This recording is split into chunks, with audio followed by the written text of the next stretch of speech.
All right, a little update time. Car's running okay. Some of the issues we're having right now, I can't rev this thing, or I can't do a pull at anything less than like 4,000 RPMs. And even in third gear, it kind of has its issues. When I look at logs, it seems like timing is pretty retarded. So basically from 4,500 to red line, it's about -9 to like -10. I also noticed that at red line, or about 6,000, it really starts about 5,500, but gets really pronounced at 6 to 6,300. I see a lot of flames coming out of the exhaust just during a normal pull, during the pull, not even on decel, which kind of tells me it's probably a little bit retarded on the ignition timing. And I'm also getting a code for overly retarded intake cam, overly advanced exhaust cam. I don't know how that's possible considering this is basically a sealed engine, never touched anything. I went ahead and verified crank sensor timing just to make sure that was out of the way. Going back to why I can't do pulls under 4,000 RPM, the fuel rail pressure basically falls out of the sky. It goes down to like 100 PSI, sometimes even dropping to 0, and then comes right back up. Now over 4,000 RPM, it has, 2 to 2,200 PSI of fuel rail pressure, which shows that it's fine and the fuel system's fine. It's something in the computer, I think, so we just got to figure that out. I relocated my Fuel Lab fuel filter and some of the lines. For one, when I took this car to get an alignment last Monday, I picked it up on the trailer board and bent one of the brackets. Lucky it didn't do any damage to the filter. And then just driving it today to get a log, I bottomed out on it. I mean, it's the lowest part of the car.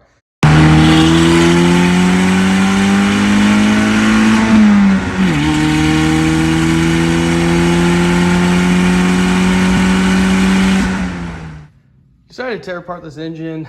You can see the rear of the engine. It's kind of oily. That's come from. It's kind of not oily. Anyway, looking at all the bearings, the mains look all right. I think there was enough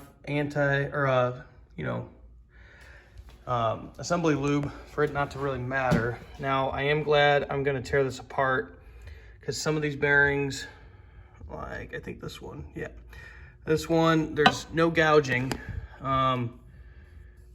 There is some wear on it though, especially this is the front, this is the back. You can definitely tell it started going dry. So I'm glad I did this. The engine probably would have been fine, but I'm gonna go ahead and check the rest of these. So far, I don't see anything on the crank, so the crank is salvageable. I think I'm just gonna get new bearings, get the block hot tanked, and then we'll be good to go. All right, guys. So I went ahead and installed the seats, installed all the harnesses. I need to still tie up the excess on the harnesses with like zip ties or something. Nothing too big of a deal, but I did get those mounted. I'm currently asking friends what they think looks better, either the black Jegs harnesses or the silver RJS. I have an extra set of black Jegs over there. I also have what's in the BMW, which is a car I really could care less about since it's just a drift beater and it's got 2 silver RJSs. So I can steal one of these kits and put it in there to replace the black, or I can replace this RJS kit with the black Jegs. Both of them are SFI rated for December 2023, so it really doesn't matter to me. I finished mounting the Kirkey seat. I used a Track Dog Racing seat mount that bolted in pretty well. I don't know if you guys can see that. I did add some adjustment on the seat. I added about 3 bolt holes for each mount. So there's 4 mounts, of course, front and rear. I added 3 holes forward. From this position, just in case anybody wants to, if you go forward, you're gonna tilt the seat more upright, and you'll also move the seat forward. Doing that, I don't know what it really does. I'm pretty short, but I have a tall torso. So I had to get it back in there really tight. What I might try doing next, I still sit up there kind of high. I barely fit the broomstick test. You know, I definitely clear it with this bar to this A-frame or A-pillar bar. To this, if I slouch down just a little bit, or if I'm not perfectly, you know, ass all the way into the back of the seat, I can fit into that. So technically I'd pass the broomstick test, not the way I want to.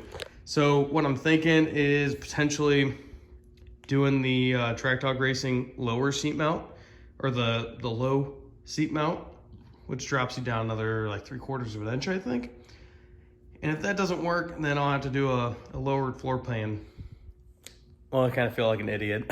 I was supposed to have a very quick transition to say, you know, hey, you know, I really don't care. I really don't need to get lower, blah, blah, blah.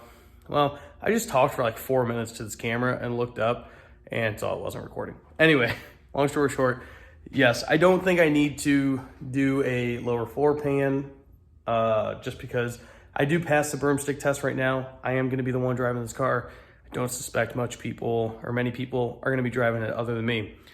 You know, building a cage for this thing, I'd be perfectly fine.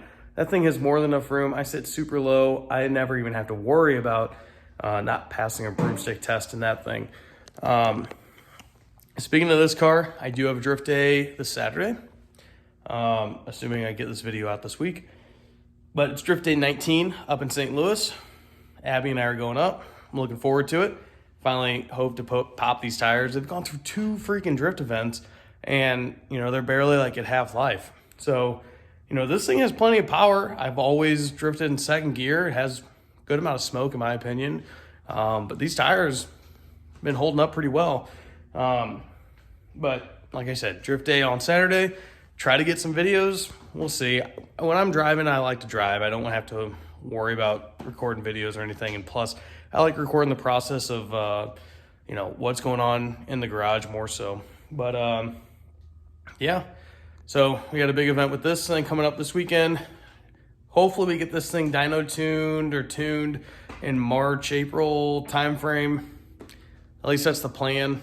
Once we get it tuned and like dialed in, then we can go to the track. Ozark, the new track up in Ozark, has a couple, you know, just HPDE events in March or in April and May and things like that. So the plan is to get the BMW out there for a couple of those, breaking in. We got STL Solo this entire year that we're going to be attending with this car. So it's going to be fun. Trying to think of what else. Another project that I have coming up for this thing is this. I have Racing Beat sway bars for this thing. I might run it just the first event without these sway bars just to see how it feels with the spring rate. The whole thing I'm nervous about, the sway bar hits this hits the fan shroud. And with it hitting the fan shroud, I don't really want to cut it. I'd rather worry about cooling. But it is kind of distracting me because I want this thing to handle well. I'll cut the fan shroud if I have to. People say with the Mishimoto 3-row radiator that you have to. I really just don't want to.